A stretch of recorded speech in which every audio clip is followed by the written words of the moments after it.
In this chess masterpiece, there's a hidden and forbidden gem. What do I mean? There's a move that looks impossible. This square is guarded 5 times, yet you can still play this move. But within this chess masterpiece, there's a mistake. How is this video going to be useful for you? You're going to see this wonderful queen move. But what is it doing on the square?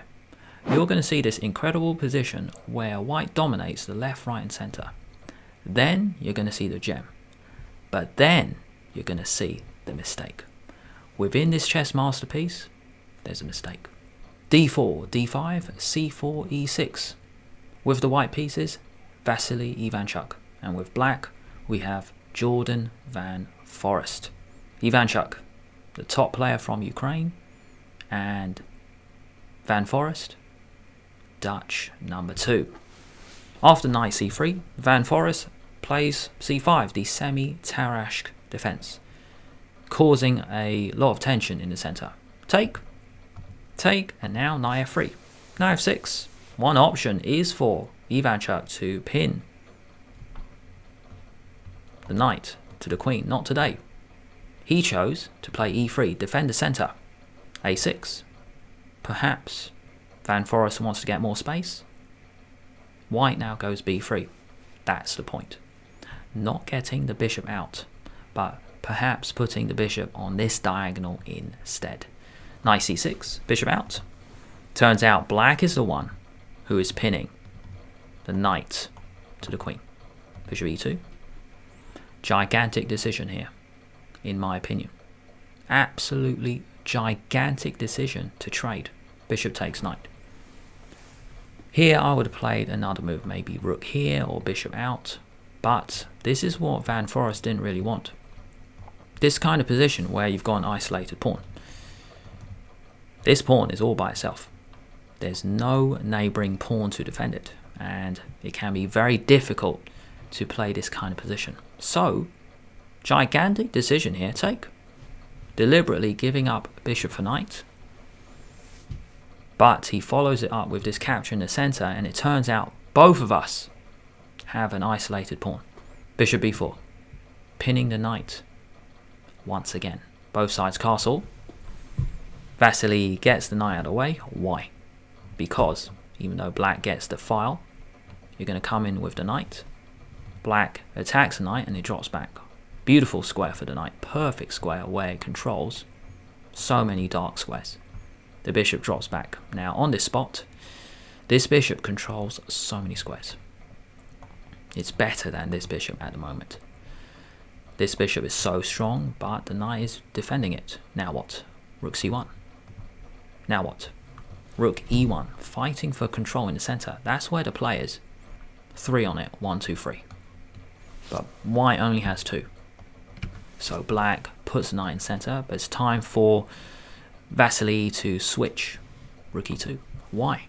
Because rook c2. Really cool reshuffle. 1, 2, 3, and 2 rooks are putting a lot of pressure on the c-file. Knight comes back. Gigantic decision by Van Foreest. Your knight is really strong there. I have no idea why the guy moved it away from the center. Because black is controlling the square 3 times, as you can see by the pawn, knight and rook. g3. Blunting this bishop, restricting it, but the other function is bishop back to g2. Why?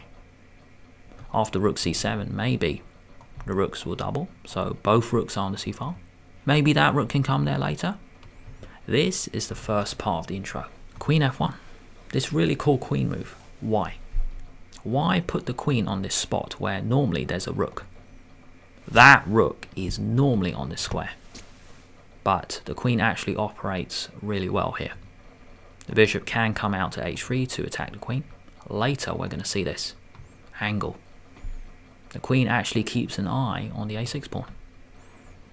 Rook e7. Hit the queen, it drops back. And now knight e5. This is part 2 of the intro, where you get this total domination. Let me explain every arrow. The green ones show the 2 bishops just slicing the board. The yellow one I've already mentioned. The queen is sitting very well on this spot. And a few moves ago I talked about the fact that white's 2 rooks on the c-file. That's the blue arrow where there's just so much pressure. Black can capture in the center, but it doesn't work. It looks like black is about to crumble. If you play knight takes knight, you take. The rooks are now hanging. If you take, then you just take back. If you take, well, you can now pin. Rook c8 now wins the queen. You can even do this first. And then you still got rook c8, winning the queen. So in this line, you can see white is going to win the queen. Black cannot capture on e5. Let's go back a few moves. If you take this way, it's actually worse. After this recapture, both knights are hanging, and you can't deal with it. You can't take this because it's even worse. The rook is hanging. So no capture is possible. Turns out you've got to play this tragic move where you know something's gone wrong. Knight back to b8. The two rooks do defend each other. There's an absolutely brilliant move here for white. I'm going to play the move, but then it's the next move I want you to come up with. We are trying to disconnect the rooks. So the white rooks attack the black rooks, but this bishop defends the rook. So there's this absolutely brilliant move, bishop a3. The two bishops, they truly slice the board. So first question must be, what happens if you capture? Well, you take. And after take, you can go rook c8. That's what I was thinking. Winning the queen. But the engine actually said this, which I couldn't believe. And I'm just going to try and explain this move. So rook here is next, just trying to win the queen. Now, if the rooks come off, you might be thinking, what's the big deal? I turned on Stockfish just to have a check. It gives +5, which is absolutely ridiculous. You might be thinking +5. Why is up a rook? How? Turns out, black can't move. This knight can't get back in the game because of the knight, the queen, and the bishop. Queen and knight keep an eye on f7. Because of this incredible piece, you can't get in the game, so you're dominating. The queen can actually come back to take this. But if you're not sure, I would just play a normal move like here, just win the queen. So very, very interesting moment pointed out by the engine. So bishop a3, brilliant move. Now what happens if rook takes rook? Then you can just take. And then you're still coming in here. You're just picking up the queen. If you block, well, you can take. And then you got a move like queen c1, total domination. It's beautiful how the queen and the two bishops slice the board. You might go for this, but then it's over. It's totally over because the bishops really do slice the board. Bishop back, game over, check. And then something like this, where once that pawn drops, the two bishops totally slice the board. You might go check here, that pawn might drop, something like this. Can't move. So, if we go back a few moves, turns out Ivanchuk has played a brilliant move, but that's not the gem. You might be thinking bishop a3, that's the hidden gem, which I mentioned in the intro. No. Bishop a3, great move by Van Foreest, necessary, queen defends the bishop. You're not going to play this capture, because if this happens, everything comes off. No advantage anymore. A few moments ago, I had so many pieces. Got to keep the tension. So here we go.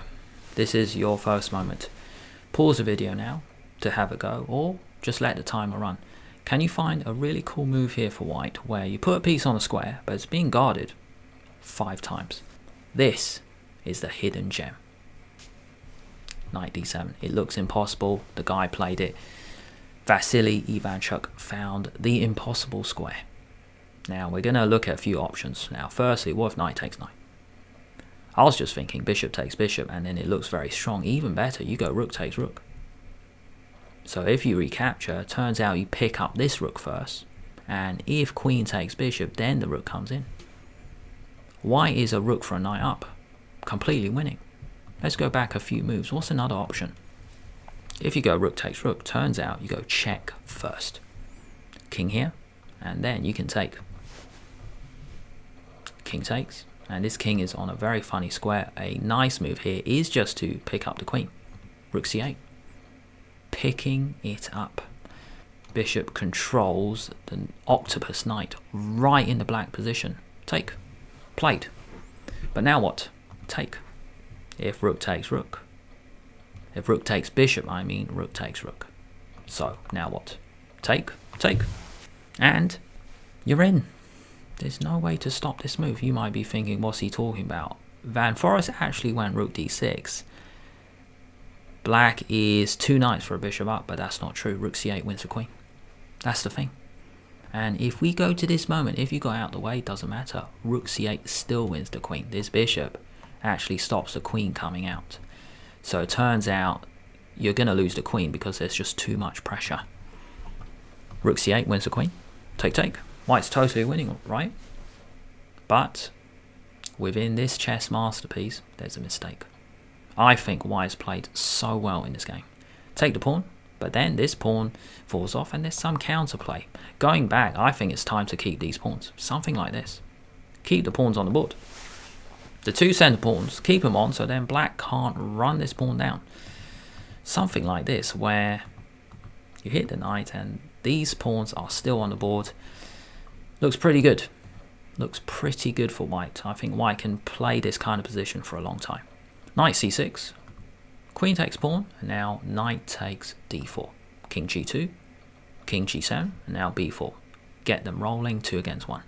Hit the pawn? No. You defend your pawn, and you attack the knight. Check. King f1. Knight f3. Queen d1. Really cool journey from the queen, where now it's back to a starting square, and it hits the knight. Knight e5, queen d4. Perfect queen. Skewer. Looks like a gigantic skewer where you're just controlling the black position, stopping the guy moving the knights. Knight to f3, queen f4. Looks like black is in big trouble. Game over. But that's not why you've watched all the way up to this point. There's going to be a turnaround pretty soon. Really cool move here for black. When I saw this position, I was thinking you've got to get out of the way. So one option could be this, where you hit the bishop. The knight is attacked, so this trade might happen. Knight for bishop, and then you get them rolling. And this is so good for white. You've got 2 against 1. The king is actually very well placed to stop the pawn. The queen is going to outmatch the rook and the knight. But that's not what happened for Ivanchuk. In this moment, knight e4 played. Brilliant move, can I say. Absolutely brilliant move. You can't take this knight. You can't take the rook. The knight actually defends it. You cannot take this knight because check. Once they come off, well, rook for bishop. Black is now totally winning. What a turnaround. Yeah, chess is very difficult. Let's go back a few moves. Knight e4. King g2, hit the knight. Check. Hit the queen. Take. Check. King back. And now get the pawns rolling. But black has some play. Hit the bishop. But it's not only that. You're coming in to hit the king. Bishop a6. Come back for defense. Maybe on f1. Or maybe on another square. But it didn't work out. Turnaround coming up. Check. King g2. Knight g4. Very dangerous. Very, very dangerous for white, where you've got 2 knights and a rook against the king. And unfortunately, the top player from Ukraine now messed up with bishop d3. Looks like a good move, where you attack the knight has to move. Or you play f5. Let's say knight back and you push the pawns. Even h3 is a very good move. Attack the knight, attack the knight. No, that's not what happens. Winning move for black. And it kind of sucks that Ivanchuk messed this up. 5 seconds. Can you find a great move for black? Rook d1. You pin the queen. You pin the bishop to the queen. And this sucks. Now you keep going with your 2 against 1. Check. And that's the problem. The knights just come in. And that bishop's going to drop. These 2 pawns are too slow. Queen takes pawn.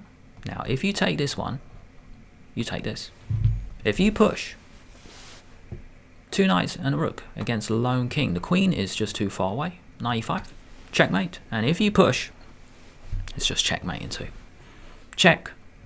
If you go here, it's rook mate. The knight actually controls the square, and both knights actually control the rook. If you went the other way, King f1 is checkmate in the other direction. You can't play rook here because the white queen will take it. You go here. And every square is covered. So this option is not possible. Things have turned around. This sucks. This really sucks. Knight f2. Take. Check. Very accurate. Doesn't even take the bishop because there's a mating net around the white king. Check. All squares covered. If you go here, it's this one. Once again. But if you come to the middle, check. That's the problem. Queen and knight. Queen and king are now forkable. Check. You win the queen. King e1, you attack the rook. Class move here. You don't even take the queen. You throw in a check first. King e2, and then you take the queen. White now takes the rook, but then the knight comes in. I think this is a very accurate moment now. Knight f2 check. King e2 and take. Game over. Ivanchuk resigned. The reason is after take, you go check. And if you move the king here, you now take, and it is completely game over. Just want to mention this really, really cool moment. Very nice moment here, because you might be thinking, what is William talking about? Black is just completely winning. I was just thinking you move the knight here, and then you're going to collect these 2 pawns. No, there's actually an absolutely brilliant move here for black. Can you see it? You've got 3 seconds. Absolutely brilliant move, and look out for this in your own games. You just go knight c6. I think that's a class move. I've never seen this kind of tactic where the knight and the pawn totally dominate the king. The king can never take it because you just run. I've never seen this tactical chance before in the endgame, so that's why I wanted to show you where king attacks the pawn, but you retreat. What a class retreating move. In this chess masterpiece, you saw a hidden gem and a mistake. In the top left, this whole game is a masterpiece. This whole game is a gem. Alireza Firouzja, one of the best players in the world. How does he play the Caro-Kann defense?